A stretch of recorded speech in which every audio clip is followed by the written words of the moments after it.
Welcome to Kellogg's Global Politics, a podcast on U.S. foreign policy and global politics. My name is Dr. Anita Kellogg, an international relations scholar specializing in the relationship between economics and national security. I'm here with my co-host, Ryan Kellogg, an expert in energy investment and policy. Thanks, and glad to be back. So we're recording this on March 5th, 2022. We want to open the show by thanking the Ukrainians for their bravery and sacrifice in standing up to Putin by fighting the Russian invasion of their country.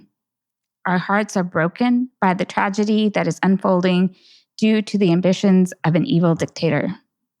Like many of you, we feel the impotence of not being able to do more to help their fight. That does not mean we have no power as individuals, and we will place some links in the show notes and on the website of charities and organizations that are assisting the Ukrainian refugees fleeing the war. Too often we think of these measures, which our governments also need to invest in, as weak and less significant to a conflict as military support. Providing humanitarian assistance, however, may be some of the most important things for nations and individuals to do. Beyond the necessity of alleviating their suffering, we owe those who are staying to fight for their country the peace of mind of knowing that their families are safe and will be okay. On today's episode, we will be covering the main news from February 20th to March 4th, with a particular emphasis on the last week. We covered the outbreak of Russia-Ukraine war on last week's emergency podcast, so please take a listen to that if you haven't already checked it out. This war is clearly the most significant event occurring in global politics, and it will be our sole focus on this episode. We will be covering several different aspects of the war. First up, we will look at the latest in the military dimensions of the conflict, including calls for a no-fly zone and what support NATO member countries are providing Ukraine, short of becoming participants in the war themselves. We then discuss the impact of financial sanctions and the price increases for oil and natural gas. We also cover what Russia's military struggles mean for Russia's standing in the world and how the conflict impacts Chinese interests. Finally, we wrap up about talking about what we see as the path going forward for the Russia-Ukraine war. So, to begin with, why don't you get us up to speed on some of the latest military developments? Yeah, and obviously this is being followed closely by all the global media outlets. I mean, this is the number one geopolitical event, probably the most consequential thing to happen since September 11th, and probably bigger implications than September 11th. I was listening to some of the War in the Rocks analysis from fellow IR scholars, and I don't know if that's really sunk in, just how consequential this event is. But that being said, in terms of the state of play on the battle lines, everybody's been following closely the two major cities, Kyiv and Kharkiv, where there's been a standoff with Russian forces, but obviously severe bombardments, increasingly targeting critical infrastructure and civilian areas, so residential areas, apartment buildings, just really heartbreaking. In terms of where the Russians have made their biggest advances, it has been in the south. They were able to seize their first major city, Kherson, which is a port city on the Black Sea, and are currently laying siege to Mariupol, which is on the Sea of Azov. The other main story that's really captivated Western and global audiences is this 40-mile-long convoy of Russian tanks, armored vehicles, and artillery, which has been making very slow progress and currently remains about 20 miles from Kyiv. And according to military analysts, the slow progress has been due to a variety of reasons. Some of it is just the poor maintenance the Russian equipment has had to actually stick to the roads, because of getting stuck in the mud, tires being of poor quality, and issues. So essentially, you kind of have this traffic jam on the way to Kiev, and then you combine that with supply chain issues, which it sounds like compared to NATO equipment, the fact that the Russians are very artillery heavy, has a very long supply chain line, which creates other issues. Now, the reason that the Ukrainians haven't been able to take advantage of such a target-rich environment is the fact that the Russians have defended that long convoy pretty well. So there's a significant amount of surface-to-air missile defense. That being said, there have been, and you've seen this on social media, a number of individual guerrilla attacks making use of the Western supplied equipment like the javelins in terms of anti-tank equipment. So just kind of summarizing, I found a useful quote from Samuel Charup at RAND. It seems to me there's a lot of war optimism in a sense that, in terms of a lot of optimism on the Russian side, a sense that the Ukrainian government will fall with just a little push.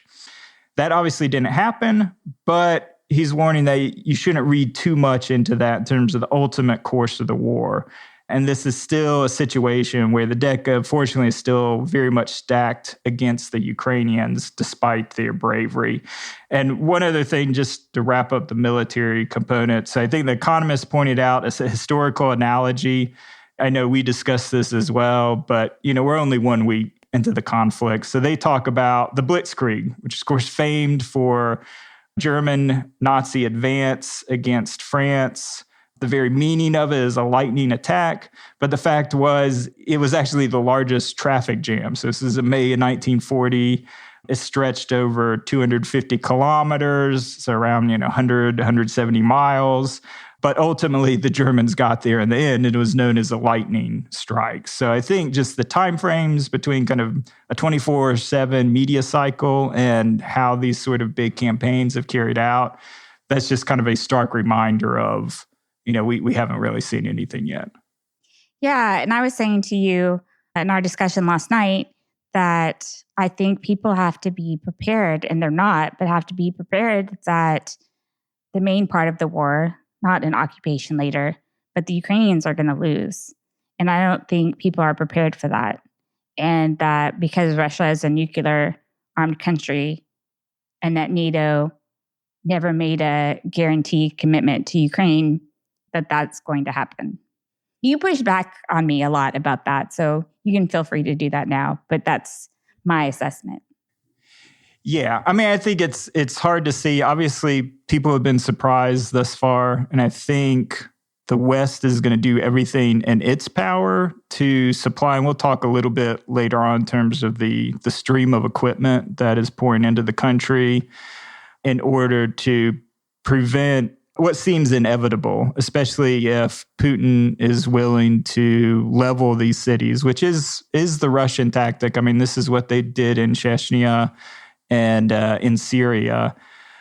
So the only thing we could do is giving them the equipment in the hand as much as possible to neutralize the artillery and the heavy armor. There's not a lot, and I think this is probably a good segue into the no-fly zone, which maybe you want to lead the discussion. There's not a lot on the table that we can do in terms of aerial bombardment, which we have not seen. The Russian Air Force has largely been out of play thus far in the conflict.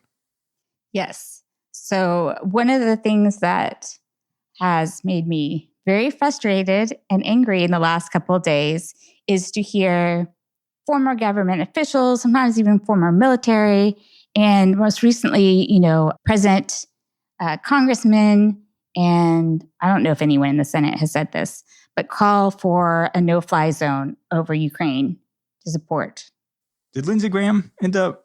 He's been all over the place. I wouldn't be surprised if he's no-fly zone, but I don't know. That's why I said I don't know about the Senate. So, it was a significant thing. And what I'm very frustrated about is this is being sold to Americans as it essentially like support, but not a direct military involvement in the conflict. But actually, that's exactly what a no-fly zone is. Some of the people that I know have commented, well, you could have a blockade of tanks going into Ukraine. It's not really that much different.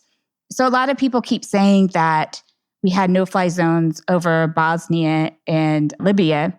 Those were humanitarian policy goals, but we weren't fighting anyone. But the closest thing that we've done was over Iraq. And we did shoot down Iraqi airplane, right? And I remember this happening early into college.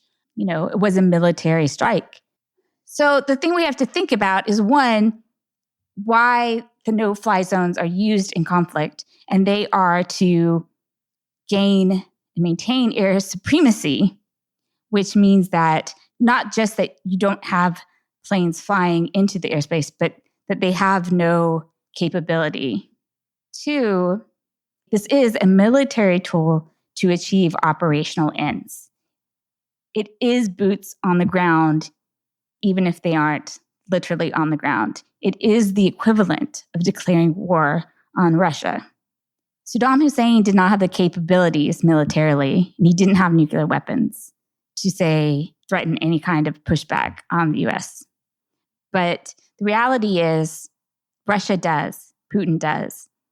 And however horrible this is, it would be so much worse if the US and the West decided to declare war on Russia. In a fair world, we would be able to do this, but it's not a fair world. And nuclear weapons forever change things, and they change the power balance. And there are many evil things the Soviet Union did across the globe, and we had to deal with the fact that there was mutually assured destruction.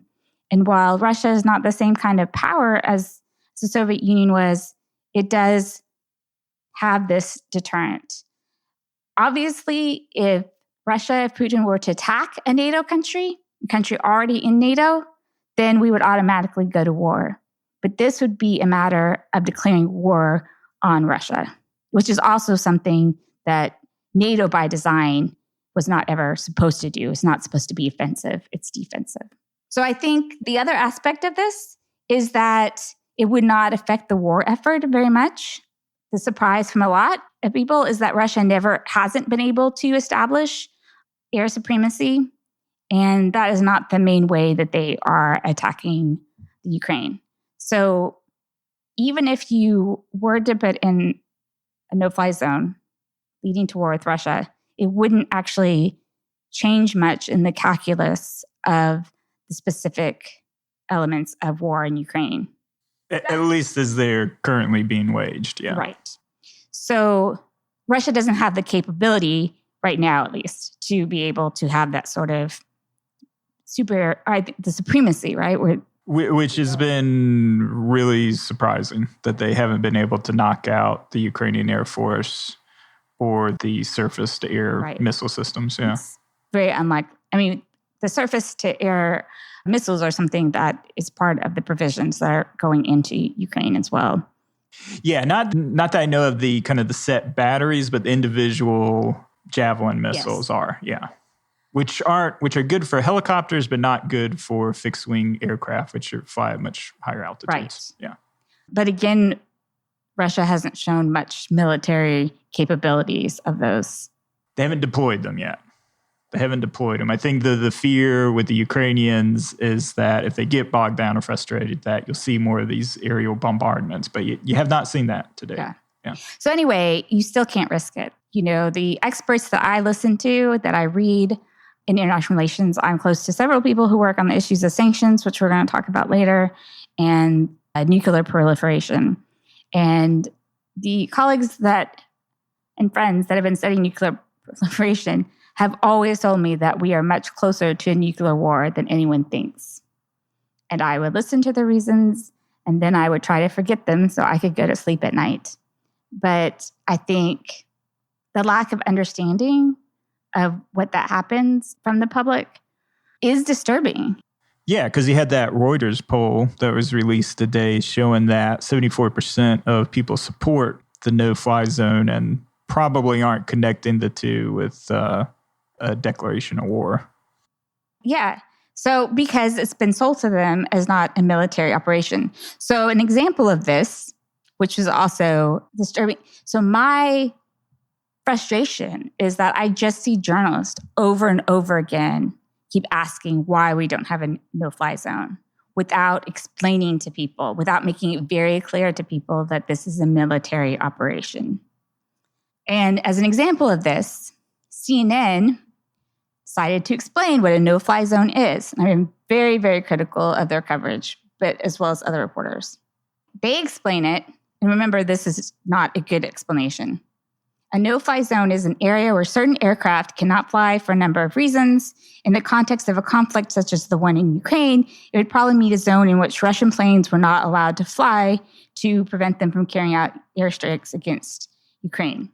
NATO has imposed no-fly zones in non-member countries before, including Bosnia and Libya, which again are not in any way analogous to this situation.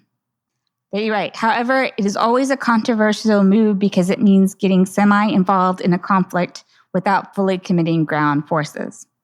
The response should be, what does it mean to be semi-involved in a conflict? Either you're a participant or you're not. We were full participants of both of those conflicts. I mean, we were actively hitting. It was more than a no-fly zone, or it grew into more than a no-fly zone with both of those conflicts. Yeah. I don't know. Yeah, I don't know how you say the details. Non-involvement. But again, Iraq is more of a closer example of that. So, that poll, of course, people believe that because they are being told over and over again, wherever they have coverage, and also by politicians, that this is something that's necessary and does not mean war with Russia. And I keep hearing, people say, well, it doesn't automatically mean war. It does as a declaration of war, but also you don't gamble with a chance like, oh, would Putin really use a nuclear weapon? One, yes, if he's backed into a corner, he probably would. And two, you don't gamble on that. Like, people that is where you do not go. It gives Russia power, yes, but that's just a fact of life. And to see people be so flippant, for people not to really understand what that means is a problem. And like I said, I think one of the biggest contributors to that is the media. Oh, a lot of the comments I saw among the scholars I follow on Twitter was sort of like, yeah, and 80% of people think, you could cast a Harry Potter scale to just get rid of Russia's nuclear arsenal. That if Russia did not have the nukes, yes, we could do that. We could confront Putin directly, but he does have nuclear weapons, and we can't pretend that we wouldn't risk really human civilization. And that's not an exaggeration. it sounds exaggerated. That's what I don't get is, we were in a Cold War for 50, 60 years with the Soviet Union, with and entire policies, entire theories, just the entire infrastructure set up for this very acknowledgement that nuclear war is so horrific and the scale of it, given the number of nuclear weapons, that you have to be extraordinarily cautious and take every measure to prevent conflict between the two great nuclear superpowers. And it's like all those instincts. And, that being said, yeah, the media definitely very irresponsible. But the majority of, obviously, the administration, NATO itself, has been very firm in its stance. And that's encouraging. But yeah, you could see as this gets worse and worse, as the images become more horrific, that the media will certainly build up. You'll get more and more politicians within the parliaments and our Congress to put pressure. And will that resolve hold for the administrations in the Western countries? It has to, but I think it creates, yes, so that I'm very, very worried about that because people don't seem to understand the threat of nuclear weapons. And I was also reading, they seem to still be in this, what people call the post-Cold War hangover. Someone defined it recently as sort of right after the Cold War ended, the U.S. had, this military imbalance of just being far superior to everyone. We still, though, couldn't go to war with Russia. We still couldn't do it then. But people seem to think in those terms that, American military, superiority just means that this conflict, Putin really couldn't do anything. They dismiss the risk of, I've seen people, these are more media people. I've seen them say, well, I used to think that would be bad because of a nuclear war, but now I've changed my mind because of just watching. Because of how I feel. Right. After watching something horrible. Yeah. And it's going to get worse. That's what the problem is. It's definitely going to get worse. And we're going to see it on TV. And I believe our government will hold. But even in, Blinken's statements, he's weakened or not sounded resolved enough increasingly over time. What happens when you have such demand from a population, even though they don't know what that means? Because I guarantee you the poll numbers, you ask those same people, they would say, no, we don't want to be militarily involved in conflict because they think you can have both. It will be another thing or a possibility of more domestic unrest, discontent, because we're going to see these horrific images and we want to help them so much. And people don't understand the consequences. They don't know what it is and they don't understand the consequences. And, that's a lot of the problems with what we've done is the things that we are left on the table to escalate are things that could lead to war. And that doesn't give us much room. Yeah, no, for sure. Well, that's probably a good area to wrap up on. So I think the last thing in terms of the military side, just wanted to provide a summary of, given that the no-fly zone is still out of bounds, I think that's universally held within the NATO members. What sort of aid are they providing? I think the biggest announcement over the last week has been the additional $350 million in U.S. lethal aid, which arrived in record time. This includes the Javelin anti-tank missiles that we talked about, the Stinger anti-aircraft, and small arms. I think the other thing that we've seen play out first on social media was the performance of the Turkish-made TB2 drones. And their ability to strike, parts of the column, not this 40-mile-long column heading towards Kiev, but more in the southern part of the country. So additional shipments of that drone, which Ukrainians are trained on, so giving them kind of that aerial strike ability. And then I think the biggest thing, and I know a lot of IR scholars have talked about, but the 180-degree switch that countries, particularly Germany, have seen in terms of their military policy. They more than doubled, actually tripled their military budget, and they have shipped over a significant amount of arms. Combined with Scandinavia, Belgium, Estonia, they've sent over 15,000 of the AT-4 anti-tank rocket launchers, which are a lot smaller than the Javelins, but again, huge amount of equipment. And if there's any chance of being able to take out that artillery, take out the heavy armor, this is it. And they're certainly being supplied in huge numbers, unlike anything that I think has been seen before. And then the final aspect that's been talked about but has not materialized. But I know President Zelensky spoke with 300 members of Congress this morning.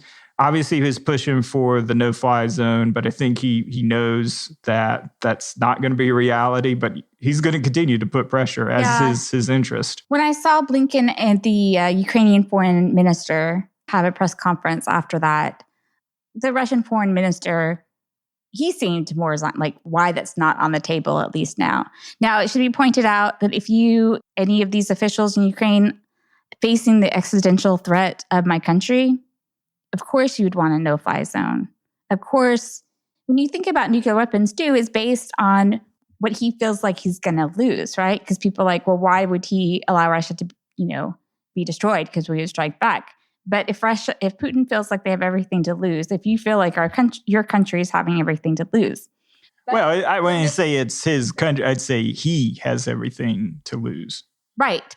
So it makes sense from that perspective. But we have to remember, it makes sense from that perspective. Of course, they're going to keep asking for that, right? But, we have an obligation, not just to the Ukrainians, but to Europe, to us, we have an obligation to not allow hundreds of millions of people die, or make the earth completely inhabitable, right? Absolutely. So we have to think about our obligations that are beyond the Ukrainian people, and they still exist. So yes, and you were probably about to talk more about wanting the U.S. Air Force planes. Yeah, so I think that's what's been proposed, because I know there was talk initially about Eastern Europe, Poland is going to send over its Russian-made jets, but that ended up not being the case. Whether due to fears that Russia would see that as escalatory or the fact that they wouldn't have enough defensive capability themselves, they would deplete their own air forces.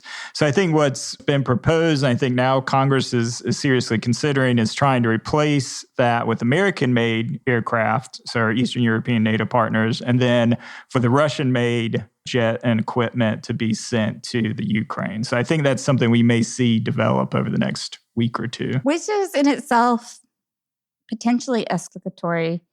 It's at least one step in that direction. Initially when I was seeing that press conference, the Ukrainians were asking directly for the U.S. fighter jets.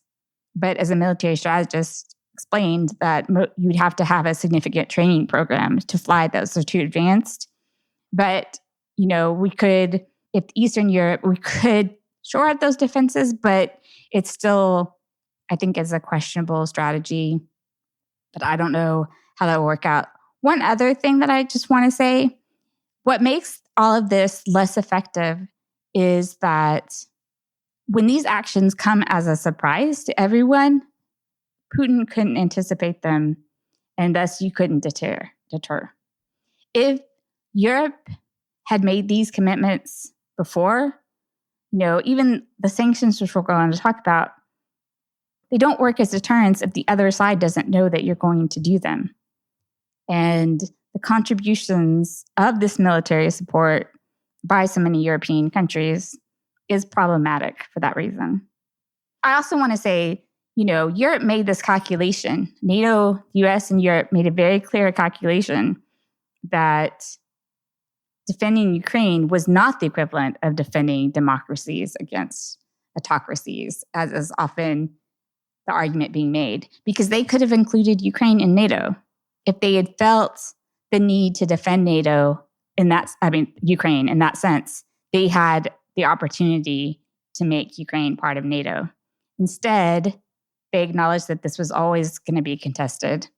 And many, many Americans, just reading a list of them, it's the Cold War, saw this as a potential war between the Western powers or Europe and Russia over the Ukraine because of that contentious history.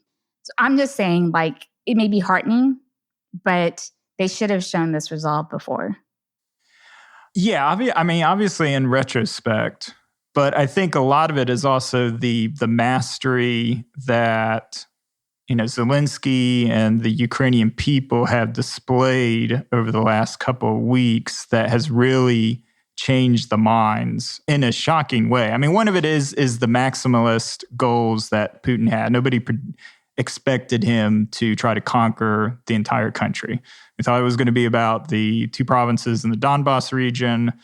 So the fact that he had these maximalist gains, but then you see this absolute mastery of the narrative, of the visual displays in our social media age that Zelensky and the Ukrainian people, they've made, you had within a week, 3 or 4 just epic viral national myth-making sort of one-liners, images, heroes. Just epic stuff. And it's captivated the world and captivated Europe and the US in such a way that I think they didn't understand that. And now it is framed as this war for democracy, mostly because Zelensky and the Ukrainian people have been so very successful in influencing Western views, really masterful. I think people study this for decades. This is...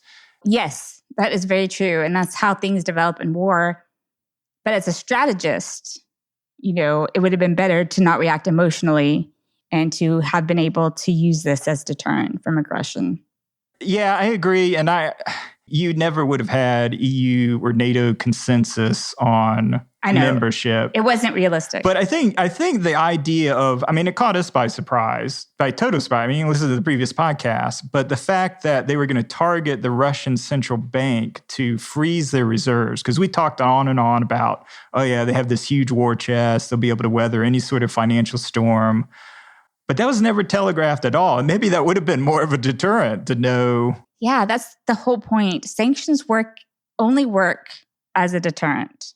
There's some discussion to the extent that they may have affected Iran to come to the table initially, but it couldn't work as a deterrent because nobody knew it was going to happen. And that's really unfortunate because that's what you use sanctions for.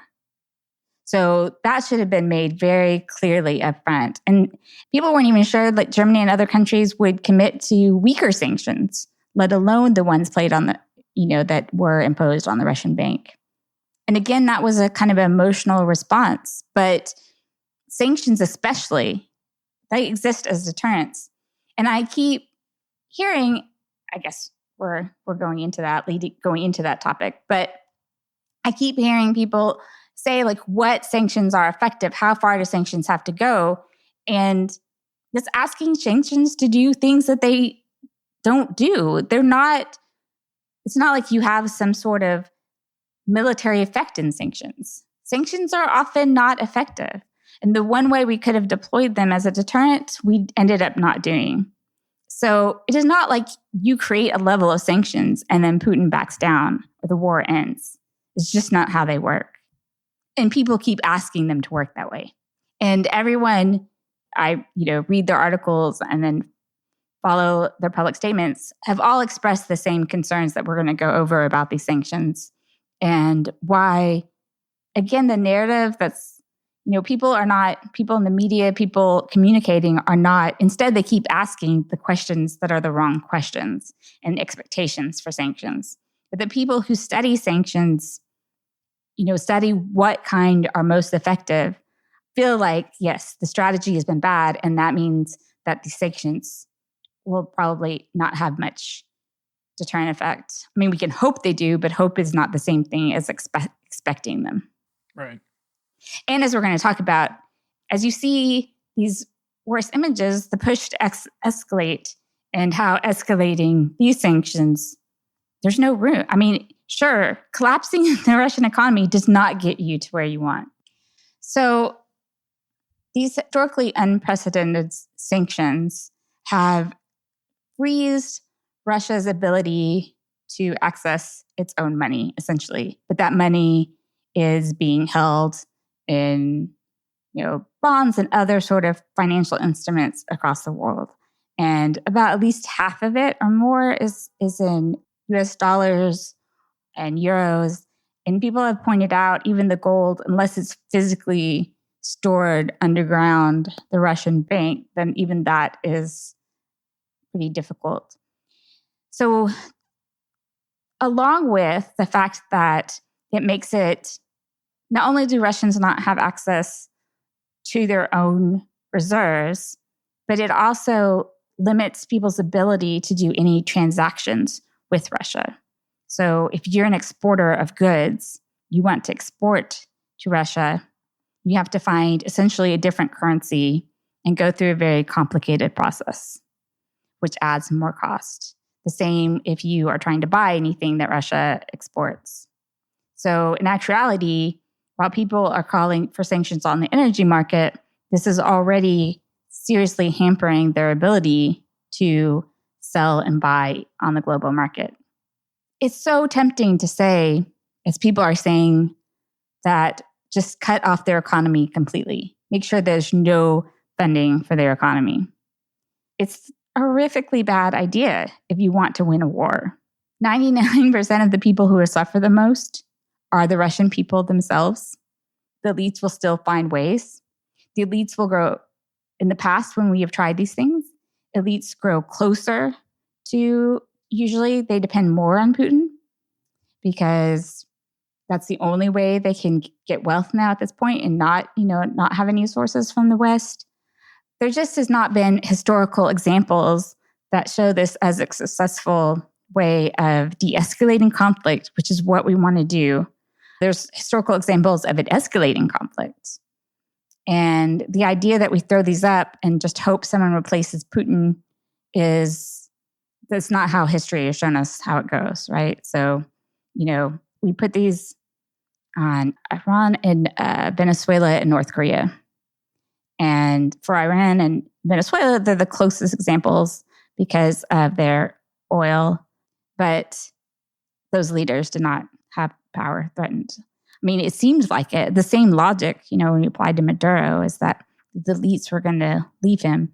But one of the problems with the mechanics is that, they couldn't unify against a single leader.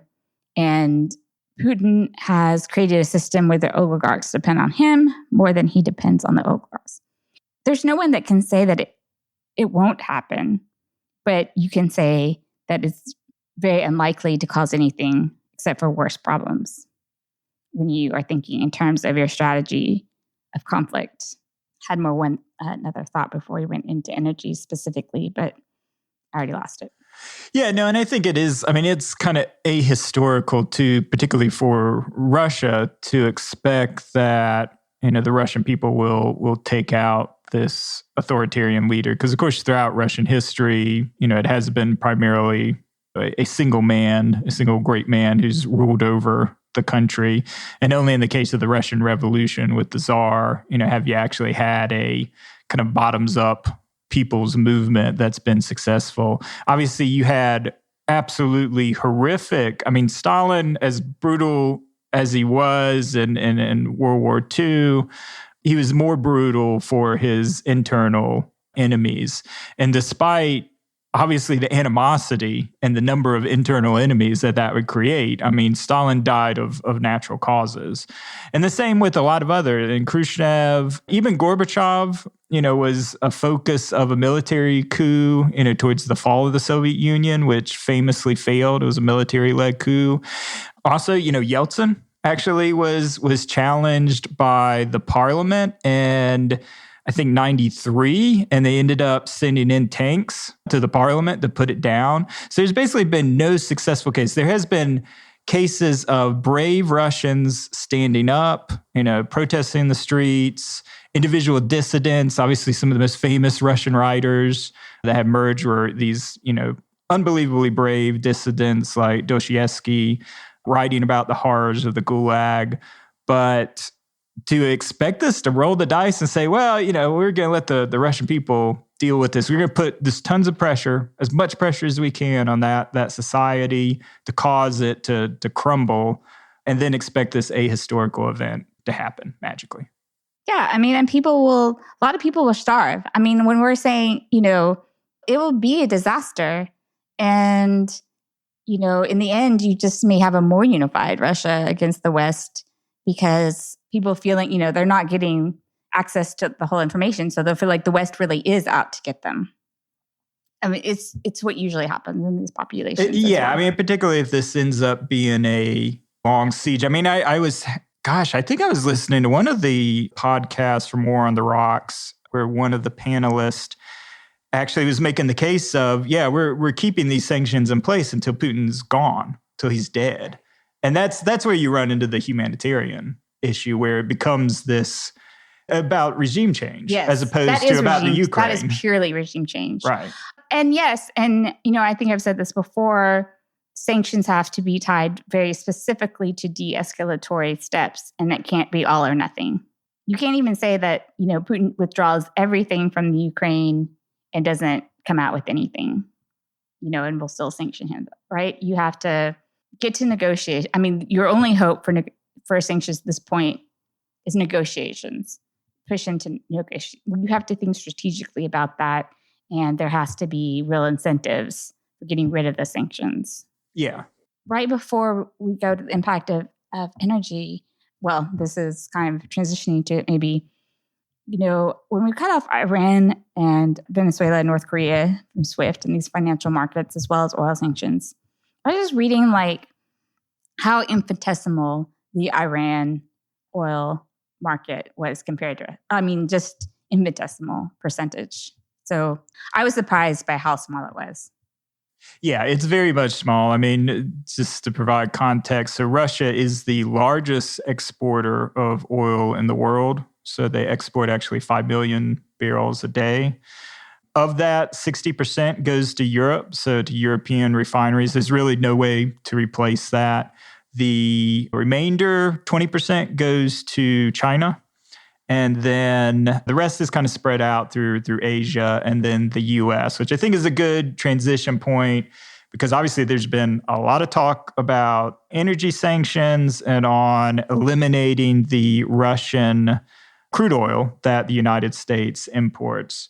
So in terms of imports, we make up only about 7% of our total imports. And just to provide some context, because obviously over the last 15 years with the revolution in shale production in the United States, the U.S. has gone from a bit player in terms of oil production to kind of jostling, and I think either one or two right now in terms of total oil production. So the question is always why are we importing any oil at all? And it really comes down to the fact that oil is different. It has different grades, it has different qualities, and as a result, you have to bring in different quantity and volumes of oil in order to meet the capacity needs of the refineries that are put in place. And the unique thing about the refineries is this is a huge capital investment for anybody that puts these in. And most of these in the United States are built like 30, 40 years ago, back before the U.S. was an oil superpower. So a lot of them are really geared for heavier crudes because that's what was available within the market at the time. So that's the reason we import in, this Russian crude. So it also replaces the crude that we were importing from Venezuela. So I saw that. Yeah, absolutely. It was impacted because of the sanctions on both Venezuela and Iran, where two different sources of heavy crude. Russian oil imports have actually increased pretty significantly over the last 3 years. Now, mind you, again, if we're talking just crude oil, it's 200,000 barrels a day. So it's a small amount. But I found it interesting was the fact that 50% of it goes to the West Coast, and then another 25% goes to the East Coast. And for the East Coast, it's mostly used for diesel and for heating oil, because the only place in the country that still uses oil for heating purposes is the Northeast. So ultimately, there was a really great explainer in the Wall Street Journal by Colin Eaton. So we'll provide a link to that. But I think the interesting part about it and the reason that the U.S. is kind of having to pull in these supplies is also that you have this Jones Act, which, Anita, I know you're familiar with. Right. I mean, in one of the contexts you often hear it used in sort of about Puerto Rico.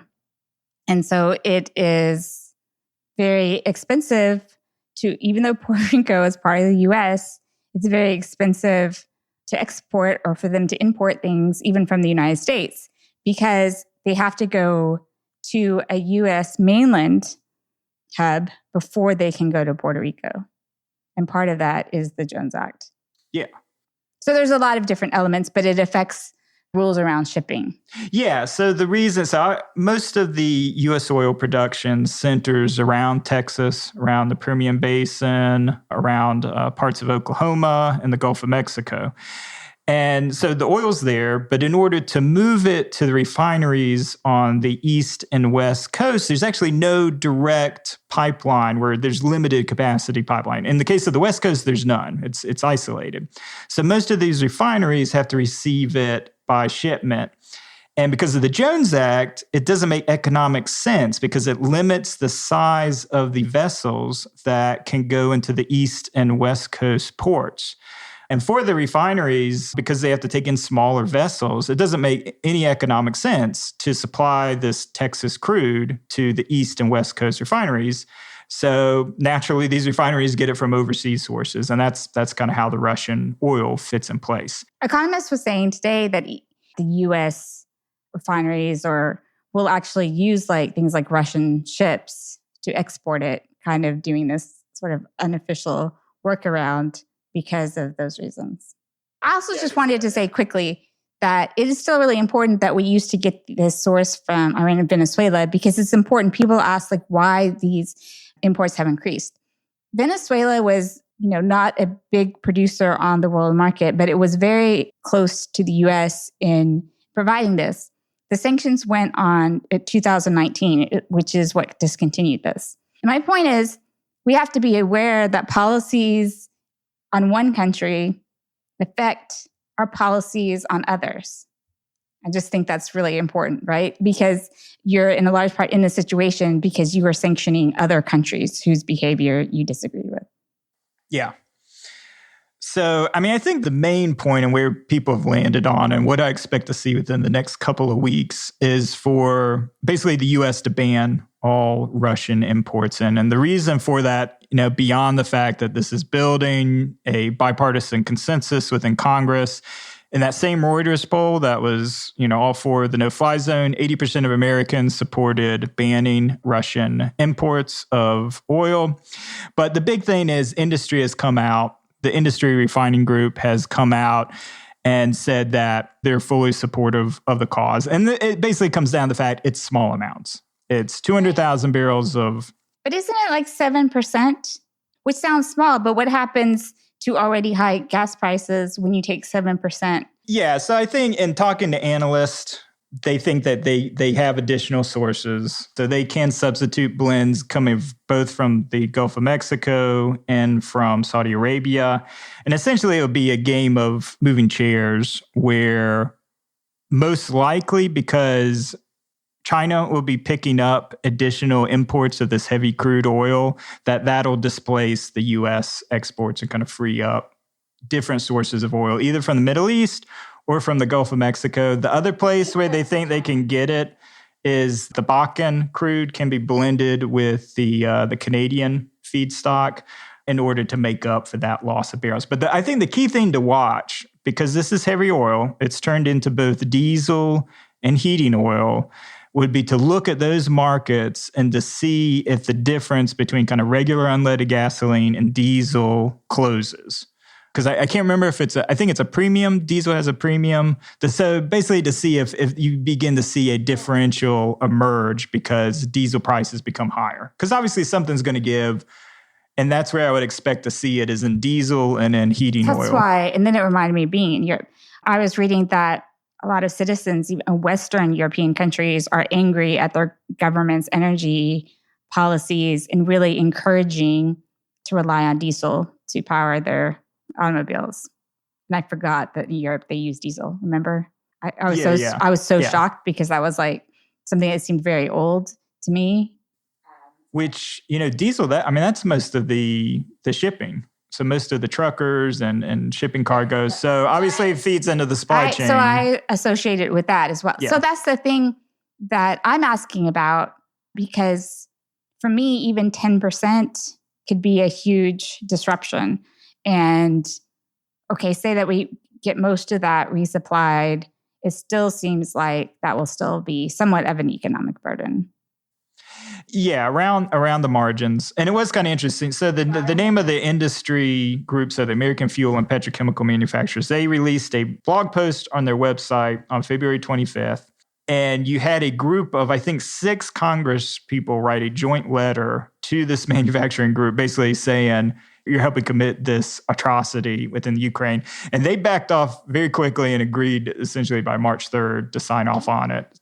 Can you also briefly explain why the narrative so many people are hearing that Biden closed down Americans' production and why Biden is responsible for us importing, just in general, like that argument that's the reason why we're importing Russian oil, and kind of the misunderstanding about investors and these are private enterprises. I mean, it also goes to the fact, that ticker headline where it was like, the U.S., Biden hasn't asked domestic producers to produce more oil because he can't? Like, that doesn't make any sense. Right. Yeah, I mean, just real briefly on it, obviously the U.S. oil industry is made up of a combination of publicly owned companies that trade on Wall Street and private equity-owned firms. There's no state-owned oil companies, so there's no way for the government to come and negotiate anything or dictate anything. This is the free market.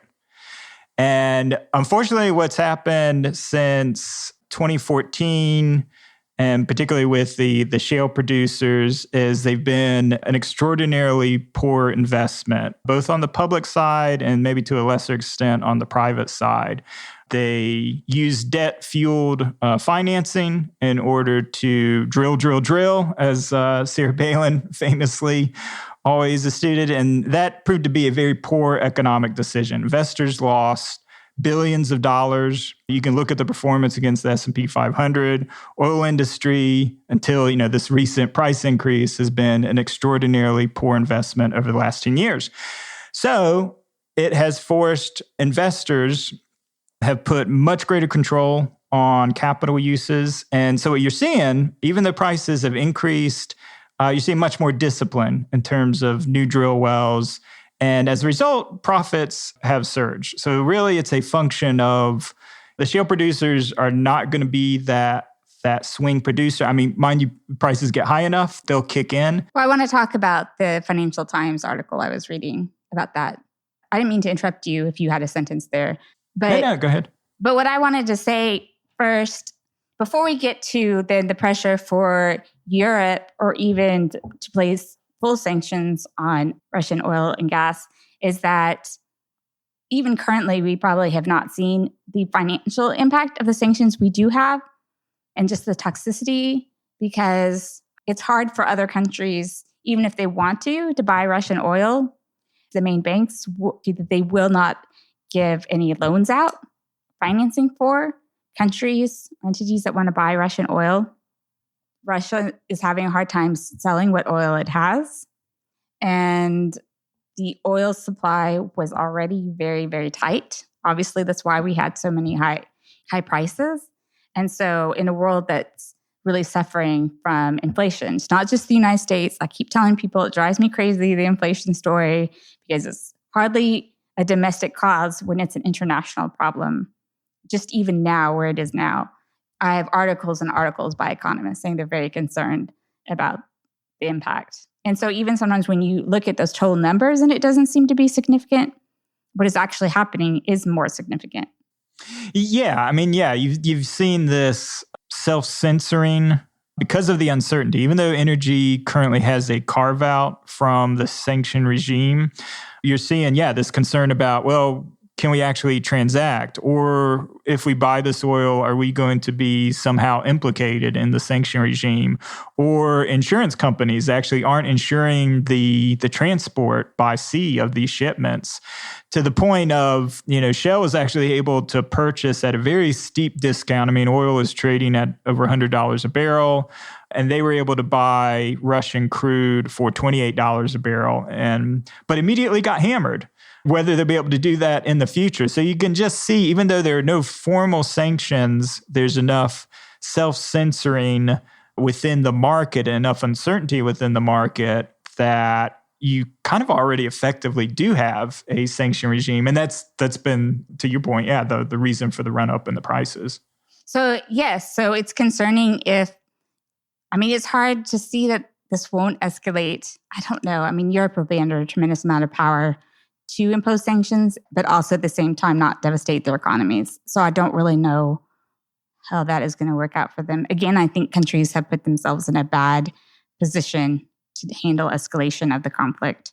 But I just found this really interesting, this idea that the American shale producers could offset Russian shortfall in general.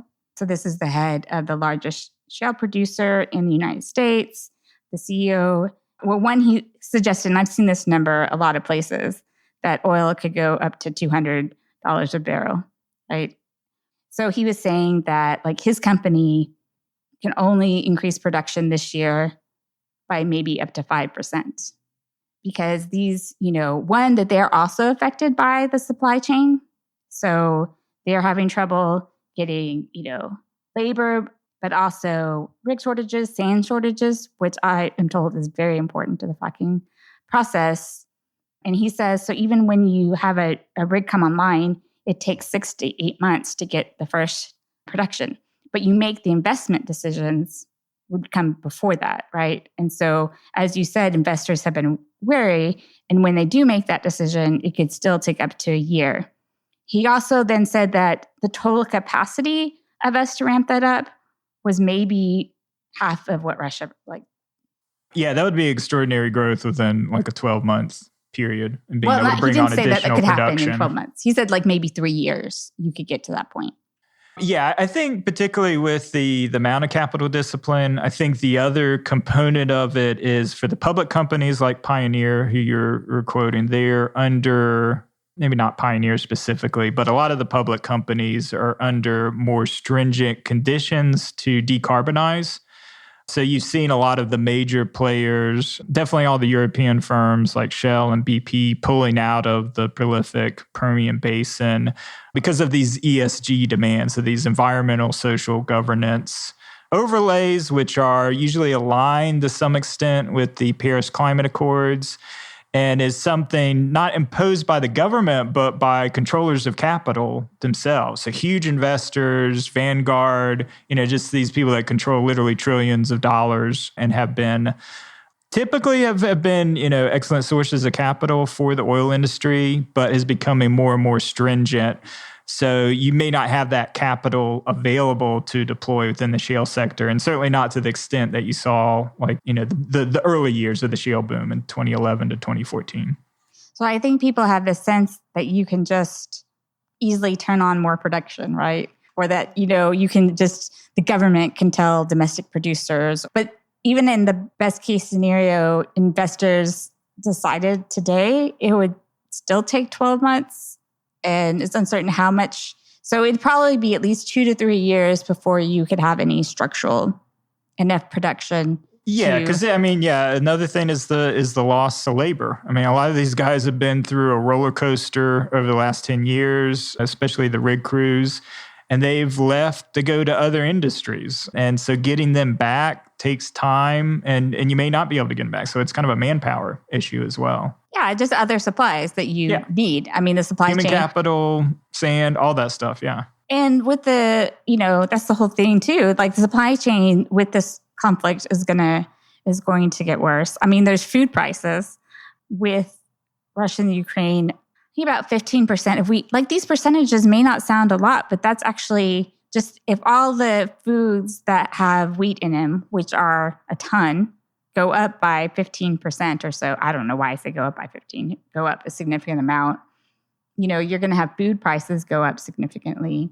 Yeah, and I don't have a feel for how much other global production can shift to crops, given that price incentive of wheat going up to be able to, say, grow less corn and grow more wheat. I don't have a good feel for that. Yeah. I mean, economists, you're not going to be able to. Yeah, you can't just shift that. I'm not sure. You can't just shift those crops in any near term. I mean. Oh, well, yeah, no near term for sure. If you're talking like a 12-month period, when you have seasonal.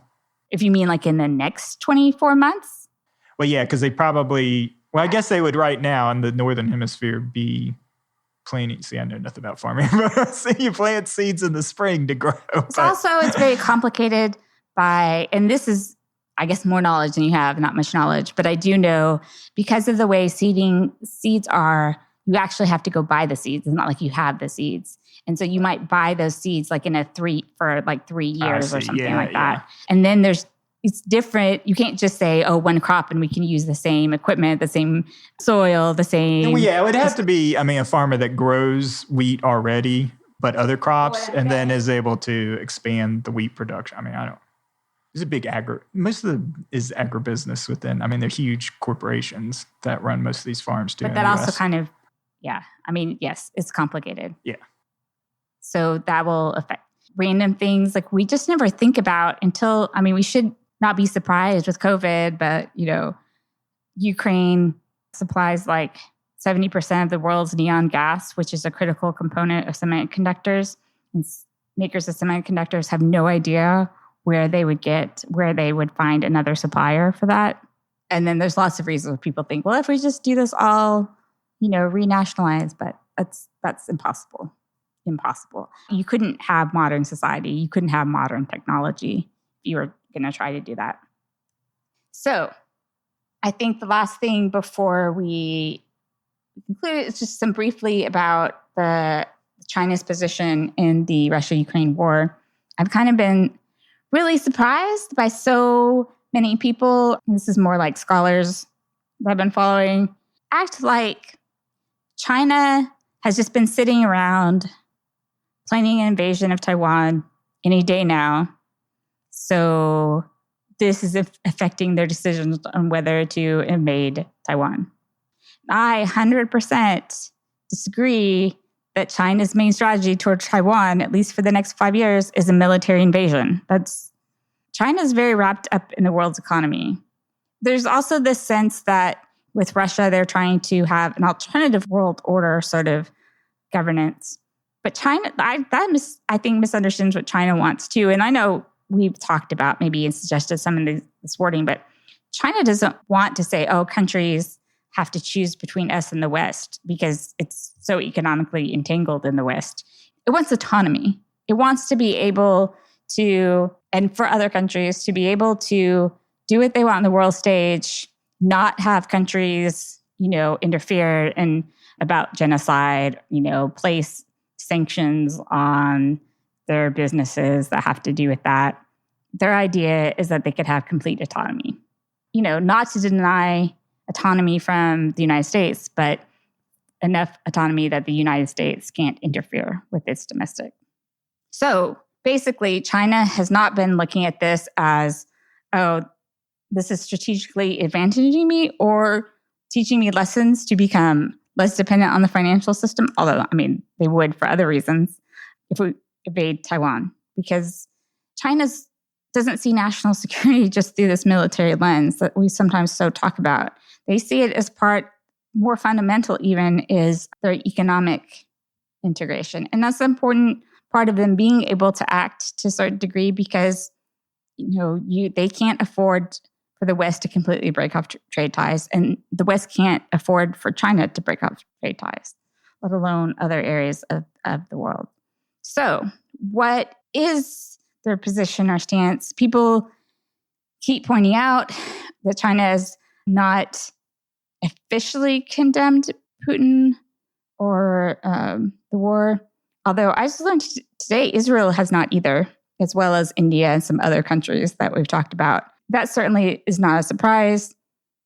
There is evidence that China didn't really think Putin was going to do this or certainly go this far. I would think that there's some agreement that this was probably the sort of strategic agreement at the Olympics with Putin was pretty much a strategic blunder for China.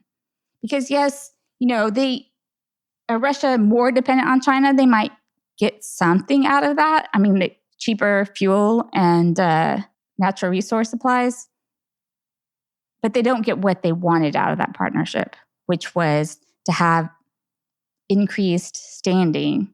Like the West has all its, unity, the more countries where it could have a bigger sphere of influence. They lose that because, one thing I want to say too, when we say like Ukraine will probably lose the war, not counting occupation later and how but Russia has already lost. Putin has already lost. And, Putin, even with the China relationship, I was listening to some scholars talk about right before this, is that the problem was China looks at Russia as like a second tier partner, and Putin would never Russia would never be content with that. And I think Putin's gamble, what he wanted to accomplish, he can't anymore. He wanted to come out looking at power. Here we are, we're power. Maybe we're not economically, and maybe we're just natural resource, but we are, look at us, we have this military power, and we are power, and you have to take us seriously. And I'm not sure the Chinese would have been against a smaller invasion. Even though they can't support it, it's important that they've never supported the invasion. They are critical of some of the sanctions because the sanction regime is too often used against them as well on the financial market side. But Putin he will never, ever, this shows, be anything. People say second tier, but I think he's lower than that. Russia is isolated. They said we should not try to collapse the entire economy. Russia will never have the status gains that Putin wanted. It's only lost status. I even think that maybe China was certainly hoping that the way this would be resolved is that Putin would look stronger. Russia would look stronger, even though they were still going to look at it as a second tier player. But it bolstered their autonomy in action. Yeah, I mean, I think the hope was this would show the weakness of the West, that NATO would fracture, that, either it would be a quick, with minimalist objections of taking the Donbass region, or if, Putin was foolish enough to go after this maximalist gain, that the Ukrainian government would collapse and NATO would look weak and ineffective. And that's all very much in China's interest. I mean, what's kind of thing that people have to keep in mind is that's what could have happened, right? Oh, yeah. If Putin had decided not to invade the entirety of Ukraine, we would not have had these emotional images. And there could have been continued split on the severity of sanctions. Yep. And you would not have had this unity. Yeah, it was really the maximalist goals that was Putin's undoing. Which, like I said, China was taking a bet against. Most people just couldn't see what Putin would gain. But from his perspective, he obviously did not see this. A huge mistake for China. A reminder that China is not some evil genius either. I mean, what, they're not all playing five-dimensional chess? I thought the Chinese, Russians, they're geniuses. They're such long-term thinkers. We're so outmatched. Yeah. Everybody was betting on that Russia was not doing this. You would not have had the Nord Stream 2 pipeline if people thought Putin was going to do this. So everybody had kind of made the bet that Putin would not do this. But for China, it has more ramifications because they announced this. So China, like I said, will probably still gain from cheap natural resources, but this isn't what they wanted. Right. So what about China being, because the other thing we talked about is how much is China going to bail out Russia around this? How much are they going to go out on the limb? We talked about the reserves. So the only reserves we talked about, they cannot really access the gold, the euro and dollars, forget about it. So they have 77 billion in yuan. What else have you read or think that the Chinese are going to do to help prop up Russia, if any? There's a tremendous amount of uncertainty about this. I thought it was interesting, though, that Chinese banks outside of China have declared that they will not do any business in the Russian ruble or with Russian banks. I think a lot of the uncertainty is because China will continue to kind of decide this day to day. I mean, they certainly have built a narrative within China that's pro-Russia. Yeah, very pro-Russia, yeah. But they will not risk secondary sanctions. So secondary sanctions are what we have on Iran, that not only can, our countries, even countries that have not sanctioned, like Iranian oil, if you do any business with them, then we place sanctions on you that hurt your economy. So that's how you enforce, because US and Europe don't have some authority to say nobody can buy Iranian oil. But what they can say, if you buy Iranian oil, then we're going to sanction you. With China, I honestly think China will not gamble that much on its economic integration in the world, especially seeing how tight the world is, feeling the unity against Russia. So I think, again, there's incentive in the sense that in order to be able to buy these cheap resources from Russia, you also have to prevent Russia's economy from collapsing. And so it wants to give Russia access to those reserves. It would like to build up its own digital currency system. In the transaction, the alternative to SWIFT. Yes. Yeah. But how much difference can China make? And I think it's at the margins. And I don't think it's as far as people think that they will go. They won't support Russia at any cost. I think we talked about this. I thought this was a friendship without bounds. I mean, isn't that how Xi and Putin put it at the Olympics? Well, we all knew. I mean, we talked about this a long time. China will help Russia up to the fact where it hurts China. And China will prioritize its strategic interest. And part of that is economic. So not quite as best buddies as we thought.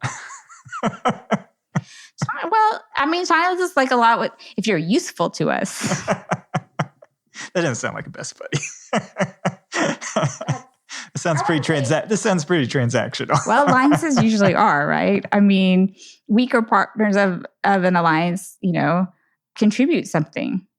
Yeah, but I think that is kind of the unique thing with NATO and the fact that we would go to war if Lithuania or Estonia, these tiny little countries with 1 million people. But having NATO in itself, especially during the Cold War, sure, yeah, was in the U.S. strategic interest. Yes. Absolutely, yeah. So, but a good benefit for these small nations. I mean, right. How else could they? Right. And Russia would benefit if China would go outside. But what I'm saying is the larger partners don't give up their strategic interests to help, right?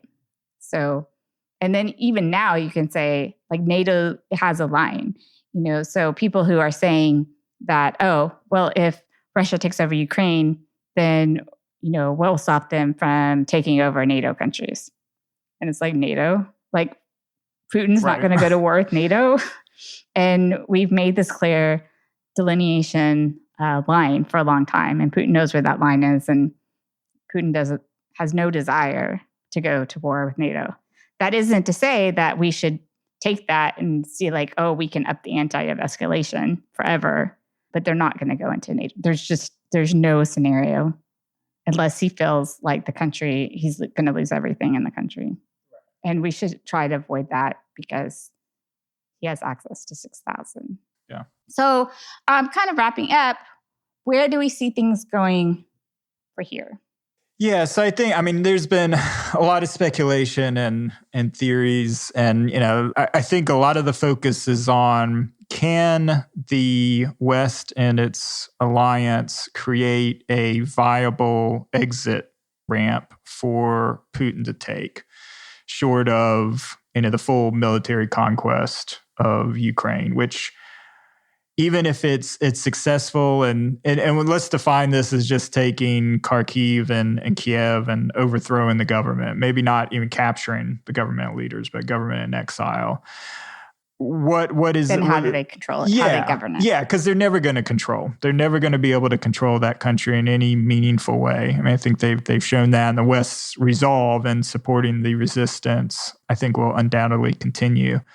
So the one thing that I've seen in kind of Thomas Friedman, I think, framed well, memorably, was the idea of the dirty deal, the dirty compromise, which we talked about, and seems like it's taking kind of the maximalist goals that Putin had and go back to how he originally defined this very special military operation that the Russians are currently engaged in. And that's essentially giving up the 2 provinces of the Donbass region, as well as a commitment from the Ukraine to remove its goal of joining NATO within its constitution. I mean, I think it meets the ideas of both parties giving up something that they want. Well, and I keep saying this, but the truism is you can't end a war without both sides hating the deal. Right. It's true. I mean, you do not end a war unless it's a clear military victory, right? Which is obviously can't happen here. You don't end a war unless both sides hate the deal. So people will be like, it's appeasement. How can you give Russia anything, give him any reward for this type of incursion? But again, peace is more important. Yeah, and honestly, you if you have a deal where Zelensky and his administration is in place in Kyiv, they have a pathway to EU membership, if not a pathway to NATO. Well, I think part of that deal was for Ukraine to take out of their constitution to become a member of NATO. But the EU now seems fully on the table. And obviously with this amount of unity and support, I mean, Russia's a much weaker strategic position. You're giving up the rump part of... So for the Ukrainians, it's painful to give up any territory, to give up anything for such an egregious act, for the slaughter of its citizens. But ultimately, it seems like a win. And Putin gets to say it's a win, but right. Russia is lost. I mean, it's already lost. Which I think, and then the debate's been, well, how can he's gone so full bore on this denazification and on conquering all of Ukraine. How's this actually going to be defined as a victory for him? If there's going to be... You rewrite your narrative. That's the only thing I can think, is that they have the ability with full... I mean, you saw the last remaining independent news branches in Russia go off the air. They're cracking down, I guess, it looks like BBC, CNN, which we were stunned that they're still allowed to report. Yeah. And are moving out now. Yeah. Facebook and Twitter have been shut down. It's ironic what Russia did on Facebook in the US, and now it's closing it down. I don't think it's ironic at all. I mean, these are things that you expect countries to do when they need to, a narrative. I mean, Turkey, I remember actually, which is a NATO member, strangely, but during the protests against Erdogan, a lot of people have referred to this too as people thinking it's easy to replace Putin. I don't remember enough of the details with Turkey, but I mean, I know from being an academic and seeing things like he away completely academic freedom and a lot of individual rights. And when there were large protests against Turkey, he cut off all access to Twitter and Facebook. So it's a pretty typical, and it has worked in the past. So that's the thing, I think it's bodies that will actually, might affect the royal calculus. There's no really mechanism for the Russian people to overthrow Putin. Yeah, I mean, it goes back to this being kind of a historical strategy. And if you think that Putin wouldn't do horrible things to his own citizens protesting, then you don't understand what he's done in the past. Russian history. Yeah. Well, even Putin's history. I mean, what he's... Right, yeah. People really need to read about the brutality in Chechnya and, how he destroyed whole cities and the type of warfare that he conducted. Chemical weapons against school children, gassing school children, some really horrific things happening. And that's why, some people want to be like, yeah, the more difficulty he's having, we're going to see really tragic images.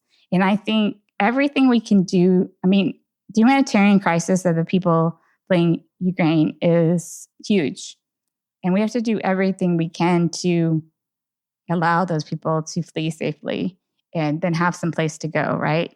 And that will mean the U.S. and other countries having to take in a lot of immigrants because right now, I think I saw the numbers at 1.5 million, and mostly Poland and Eastern European countries. But they can't do that to an indefinite amount. You're already straining the Polish system and the Polish system. So that is something, I wish there were 80% of Americans who said that, we'll take in 1 million Ukrainians or something like that to provide refuge. I'd be interested to see that poll. Again, we usually have less than 100,000. I mean, at the height, we've had 100,000 refugees in 1 year. Right. And that was during the Obama administration. And this year, I don't know how many Afghans we did end up being able to take, but it was projected to be 20,000. So we can easily we have the capacity to take 1 million, but that would be unprecedented. But if we really cared about Ukraine, that's what we would do. Yeah, no, I mean, those efforts are critical. Obviously, that was one of the biggest failures in Syria was that lack of support for the refugee crisis. So it was making up for that. That still makes me really angry. And it's I just saw everyone more military action, whatever. And the military dynamics of that were very, very complicated. Oh, yeah. But it led to huge crisis in the region. It just makes me mad that that's not considered real power. That's not considered real effort when that can have such a huge difference in conflicts. So we can look at it and say that, all these things have weak records of success, but there's a lot of negotiations going on. And we just hope sincerely that, the pressure that Putin is facing now gets him to the table, because as this goes on longer term, I think it has less efficacy of sanctions and all this other pressure that we're putting on Putin. So I kind of feel like it's early days, but if it isn't going to put pressure on Putin within the next couple of weeks or within the month to negotiate, then the effects of it kind of deteriorate because it becomes built into the conflict. Yeah, I would agree to that to a certain extent. I mean, I think a lot has to happen in the month. And I think a huge component of it is there have to be enough losses on the military side for the Russians to really bloody them. And certainly the amount of weapons being shipped in.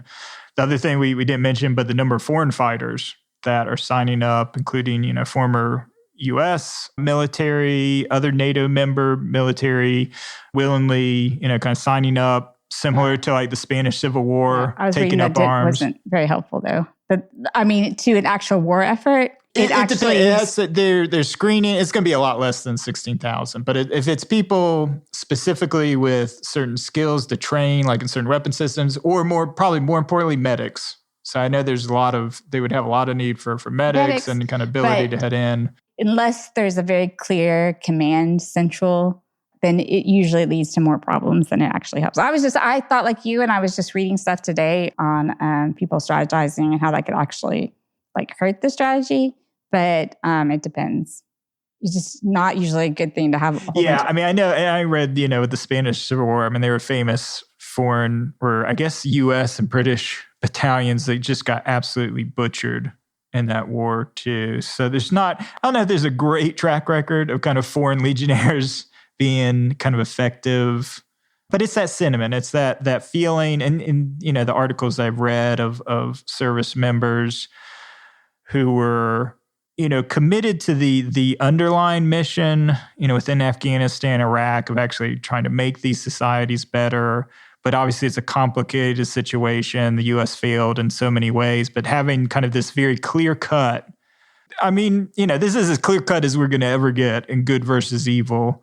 So I can understand the sentiment of if they feel like they have the skills and they want to try to make a difference, that they're going over there. But I think we have to be conscious. But that reminds me, and I've thought about this a lot this week. So George R. Martin, essentially, though, I read this really interesting interview with him and, talking about the complexities and nature of war and just the moral complexities as well. And he was talking about, obviously, a student of war and closely. And he said, everybody wants a war that's clearly good or evil. And he's like, we've only had one of those in our past, really. And that was, World War II. Right. And, this is one of those few fights where the line between the good and evil is very clearly delineated. Yeah. But I think we have to be wary of actions that make us feel good versus ones that actually contribute strategically. Yeah. No, the emotional component is going to be probably the most intense for Western leadership to deal with. But they need to manage it. Yeah. I mean, I just as a strategy person, this is something that, concerns me. And I'm not a student of war, and I wish I could have studied more about the role emotions play in war, in escalation and complicating it, because while we all understand why some of these decisions are being made, and it feels like it's the right thing to do, from a strategic point, you have to see what is helping without the lens of that emotion. Well, do you have any further thoughts? No, I mean, I think that's a good place to stop. I mean, obviously we'll be, along with everybody else, following this very closely. But yeah, I think the next month is going to be critical. And reach out to us if you have something you want us to cover. And it does not actually have to be related to this conflict. If there are other topics of interest, we can also include them. But this is a lot of confusing things are happening. They're, confusing for us. Like I had to research and learn, SWIFT and the impact of SWIFT. And a lot of what we talk about is, no one's an expertise in all of these things. And by read, I mean, not on the internet, but, fortunately having access to scholarship and the scholars who write about these things to hopefully kind of bring more illumination, because obviously, and I just can't help it, the media has not been able to do their research. And then there are a lot of takes on the internet of people who think they've suddenly become experts on nuclear war and finance. And on every topic, that's right. Yeah, overnight. So hopefully we're bringing some clarity on these issues, but definitely get in touch with us. Please, please, please let us know what you think. And our show would benefit a lot for leaving ratings and reviews. So different podcasts, apps like Apple is the most famous one, but you also have Stitcher and Spotify and Google. And if you are listening to us on any of those apps, ratings help the show get new listeners. And that is something that is very critical to the show's long-term future. But we really want to hear from you, and any information that we're not providing in these shows or on the website, let us know. You can visit our website at www.kellogg'sglobalpolitics.com. Follow us on Twitter at Global Kellogg or me at AR Kellogg. Ryan has actually signed up with an account, but we'll see how much he actually uses Twitter. Oh, yeah. New to Twitter. A little scary, but I'll give it a shot. You can also reach us by email, Anita at kellogglobalpolitics.com and myself, Ryan, at kellogglobalpolitics.com. And as Anita mentioned, just please see the show notes for the articles we discussed in the episode and leave a rating and review on your favorite podcast provider. Thanks, everyone. Yep. Thanks, everybody. Slava Ukraine.